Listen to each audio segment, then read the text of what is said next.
यहाँ पर अब जो बाइडन मोदी जी को कॉल्स कर रहे हैं कि प्लीज़ हमारा कोई कंसेंसस और एक पीस एग्रीमेंट करा दे रशिया के साथ।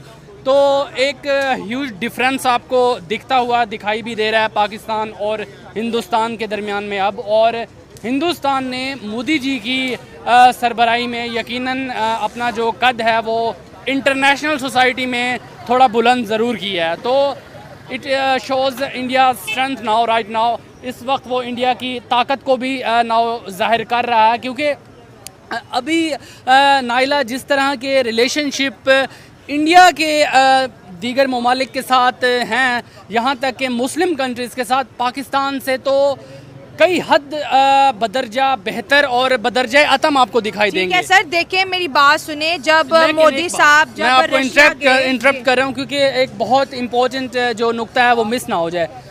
इस वक्त तकरीबन 196 या 200 के लगभग ममालिक मौजूद हैं।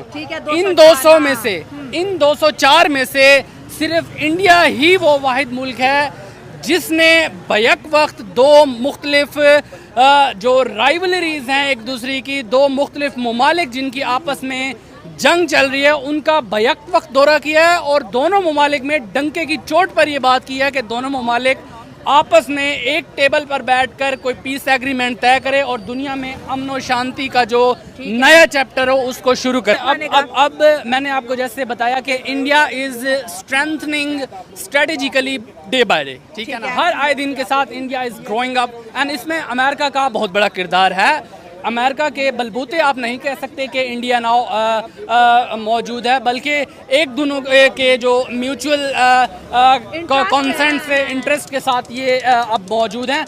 और अमेरिका ने बहुत स्ट्रेंथन किया है इस वक्त इंडिया को। और आप ये महसूस करें कि मोदी जी एक जो दुनिया के उफक पर मौजूद ताकतवर लीडर मौजूद हैं, चाहे प्यूटन है, शी जिनपिंग हो गया, उसके साथ साथ जो बाइडन हो गया, उसी फहरिस्त में मोदी जी कहीं ना कहीं आपको आते हुए दिखाई दे रहे हैं। क्योंकि जिस तरह के कंसेंसस, जिस तरह की बातचीत इन बड़े ताकतवर लीडर्स के दरमियान आपको दिखाई दे रही है, तो मोदी जी उसका हिस्सा बनते जा रहे हैं। तो that's a good and amazing thing बस फॉर दिस कॉन्टिनेंट। ये बहुत अच्छी बात है कि हमारे इस एशिया से भी कोई ताकतवर ऐसा लीडर कह लें या कोई ऐसा रहनुमा या इस तरह की कोई शख्सियत सामने आ रही है कि जिससे बातचीत की जा रही है। यहाँ मैं आपको शायला एक इंटरेस्टिंग बात बताऊंगा फॉरेन अफेयर्स के एतबार से। फॉरेन अफेयर्स के मैदान पे जिस तरह मोदी जी बल्लेबाजी कर रहे हैं, यकीन जानिए कि एक के बाद एक आपको छक्का पवेलियन से बाहर जाता हुआ दिखाई दे रहा है। उसकी बड़ी मिसाल आपको मैं हालिया बताऊं। देखें, यूक्रेन की से जाने से पहले मोदी जी से ये एक्सपेक्ट किया जा रहा था कि कहीं रशिया नाराज़ ना हो जाए उनसे, और रशिया के दिल में या गुमान में इंडिया के लिए कोई किसी किस्म की खलत जन्म ना ले ले। तो मोदी जी को ये यकीनन बताया गया कि आप रिस्की हो सकता है, रिस्की हो सकता है, तो आप इस चीज़ को मैनेज करने के लिए जो फ़ज़ाई रूट इख्तियार करें वो रशिया से होकर जाएं। शुरू से ताल्लुकात कुछ अच्छे नहीं थे कि जैसे अगर देखा जाए हिंदुस्तान आज़ाद होने के बाद, मगर इंडिया के नरेंद्र मोदी जो कि हम ये भी सुनते हैं कि उन्होंने मुसल्लत की हुई है अपनी हुकूमत उन पे, और लोग चाहते भी हैं कि यार उनसे छुटकारा पाए। अब ये हम नहीं जानते कि यार ये बिल्कुल सच भी है या इसमें झूठ भी है, मगर अगर देखा जाए इस बात को कि अगर वो मुसल्लत भी हैं तो उन्होंने अपने मुल्क को बनाया है, उन्होंने अपना लोहा मनवाया है कि हमारा मुल्क आज कुछ है। उनकी GDP आज हमारे पाकिस्तान से काफ़ी बेहतर है। उन्होंने ये कैसे बनाया, कैसे मुमकिन हुआ? कोई मुल्क अलग, तो मैं कहता हूँ अगर मैं अलग हूँ किसी चीज़ से तो मैं अलग कुछ भी नहीं कर सकता जब तक मैं इनके साथ इंटरफेयर ना करूँ या कुछ और ना करूँ। जब तक मैं दूसरे मुल्कों के साथ इंटरफेयर नहीं करूँगा मैं कुछ भी नहीं कर सकता। इंडिया पहले जैसा था कैसा था कि लोग कहते थे कि यार वो ऐसा है, पहले कहते थे ना कि वहाँ तो वॉशरूम्स नहीं है, और अब कोई नहीं देख रहा ना कि यार वो कैसे। नरेंद्र मोदी का कहते हैं कि वो मुसल्लत हुआ है, मुसल्लत हुआ भी पड़ा है तो उसने अपना लोहा मनवाया कि आज देखें अगर ठीक है पाकिस्तान को इनवाइट किया गया हो, मगर इस तरह इनवाइट किया गया कि अभी तक मंजर आम पे तो नहीं आया ना। उनको बुलाया गया तो फौरन मंजर आम पे आ चुका है कि यार उनको बुलाया गया, क्यों बुलाया गया? आखिर उन्होंने कुछ किया है अपने मुल्क के साथ, दूसरों की दोस्ती के साथ कुछ लिया है, कुछ दिया है, तो तभी जो उनको बुलाया गया है ना। आप देखें ना कि हम डिफरेंट खबरें सुनते थे कि अमेरिका और इंडिया की आपस में बनती नहीं है। अब अमेरिका ने खुद इंडिया के प्राइम मिनिस्टर नरेंद्र मोदी को अपने मुल्क इनवाइट किया कि आप हमारे मुल्क में आए और डिफरेंट प्रोग्राम्स उनके लिए रखे गए। उनमें से एक प्रोग्राम का नाम ये है the Modi and US progress together.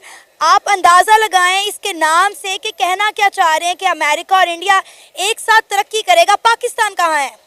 जी देखें, बिल्कुल अगर देखा जाए तो दुनिया में सबसे बड़ी एटमी ताकत अमेरिका है, तो डॉलर के हिसाब से भी अमेरिका, सब कुछ अमेरिका है। तो अगर किसी को शोहरत हासिल करनी पड़ती है ना, तो वो चाहता है कि किसी ऐसे मशहूर आदमी के पास जाए, मिले, ऑटो, जैसे हम लेते हैं कि यार कोई मशहूर आदमी है ना, जाके उसका ऑटोग्राफ लेते हैं तो सोशल मीडिया पे पिक दे देते हैं, हमारे लाइक्स भी बढ़ जाते हैं, हमारे व्यू भी क्यों बढ़ते हैं? क्योंकि वो आगे वाला मशहूर है, फेमस है। इसी तरह अमेरिका फेमस है, पूरी दुनिया में उसे जानती है। आज इंडिया ने वो कर दिखाया जो वो चाहता था। आज अगर उसके नाम का लेबल लगे तो मैं कहता हूँ पूरी दुनिया इसको देख रही है, सिर्फ इंडिया या पाकिस्तान नहीं देख रहा। और ये मैं कहता हूँ इंडिया के लिए बहुत ही एजाज़ की बात है कि आज उनका नेम उस कंट्री के साथ या ऐसे बिल्कुल थोड़ा सा भी नेम लिया गया ना, तो ये मैं कहता हूँ बहुत बड़ी उनके लिए सक्सेस है। क्योंकि एक इतनी बड़ी कंट्री जो इंडिपेंडेंट है, किसी पे डिपेंड भी नहीं कर रही और किसी का वो नाम ले रही है, किसी को कोई चीज़ दे रही है, एक फेम दे रही है ना उनको। अब आप ये देखें कि अमेरिका ने इंडिया को मना किया था कि आपने रशिया से खाम तेल नहीं खरीदना। इंडिया ने रशिया के साथ खाम तेल खरीदा, इंडिया और रशिया ट्रेडिंग पार्टनर बन गए। इंडिया ने रशिया के साथ भी बना के रखी है, यूक्रेन के साथ भी बना के रखी है और अब इंडिया अमेरिका के विजिट पर भी जा रहा है। जी बिल्कुल, हमारे जो सियासतदान हैं वो माशाल्लाह बस हमें समझ नहीं आ रही वो क्या कर रहे हैं। ना हमारे मुल्क के कोई हालात बेहतर हो रहे हैं, बस यही है कि उनके अपने हालात हाँ बेहतर हो रहे हैं, वो तो दूसरी बात है, मगर हमारे मुल्क में कोई बेहतरी नहीं आ रही अगर हम देखें तो। नहीं है, मोदी ने कहा है कि मुझसे मदद मांगो। वो कैसे? मोदी ने जो बाइडेन को क्या कॉल करो? मोदी का काम ही नहीं है ना, ये मोदी का काम है चाय बनाना, वो चाय बनाए। सर अब इस चीज से आप निकल जाए, वर्ल्ड उसको, मैम उसको पॉलिटिक्स आती नहीं है। अभी तक वो मर्डर जो रेप केस है उसके उसके अपने मुल्क में हुआ है ना, वो आप कोलकाता केस की बात कर रहे हैं? जी हाँ, पकड़ तो लिए।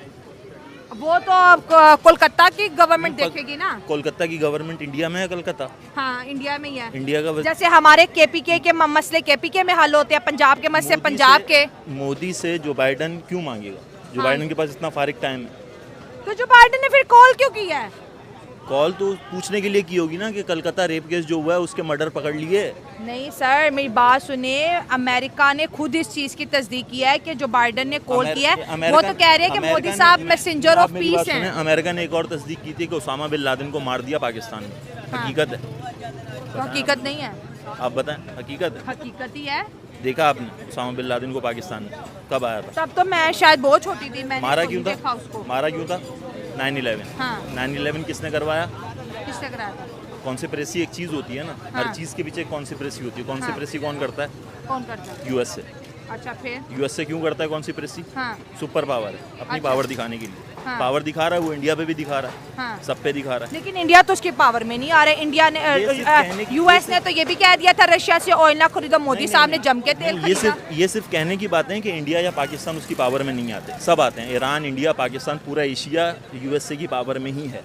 लेकिन पावर आज के अगर बगैर- यूएस इतना पावरफुल है तो मोदी साहब के पैरों में क्यों बैठा हुआ है? पैरों में कहाँ बैठा है वो? आपको लग रहा है वो तो आप ऐसे कहें कि अफगानिस्तान के तालिबान के पैरों में भी बैठ गया वो। हाँ। आपको लगता है वो बैठा है? हाँ। कॉन्स्पिरेसी एक चीज़ होती है, मैं वही समझाना चाह रहा हूँ। कॉन्स्पिरेसी है वो उसकी, अच्छा, वो सारा उसी के तो इस तहत कॉल का क्या रिजल्ट निकलेगा? इसका रिजल्ट ये निकलेगा कि इंडिया भी तबाह हो जाएगा पाकिस्तान की तरह। वो कैसे? जैसे अभी देखना पाकिस्तान कैसे हुआ तबाह, इमरान खान के साथ क्या किया है मतलब आप कह रहे हैं कि मोदी साहब अमेरिका की बात नहीं मानेंगे तो प्रेशर उन पे भी आएगा? नहीं, वो बात मनवानी नहीं है उन्होंने। मोदी के कह देने से जंग थोड़ी रुक जाएगी। रशिया पागल है या अमेरिका पागल है? मोदी के कहने पे वो दोनों क्यों जंग रोकेंगे? इंडिया की मदद क्यों मांग रहे हैं? मदद नहीं मांग रहे, कॉन्स्पिरेसी है, अपनी पावर दिखा रहे हैं वो कि हम आपको भी दबा सकते हैं। आर्टिकल्स दिखते हैं कि मदद मांग रहे हैं। वो तो ये तो आप जैसे जर्नलिस्ट का काम है ना, क्वेश्चन मार्क।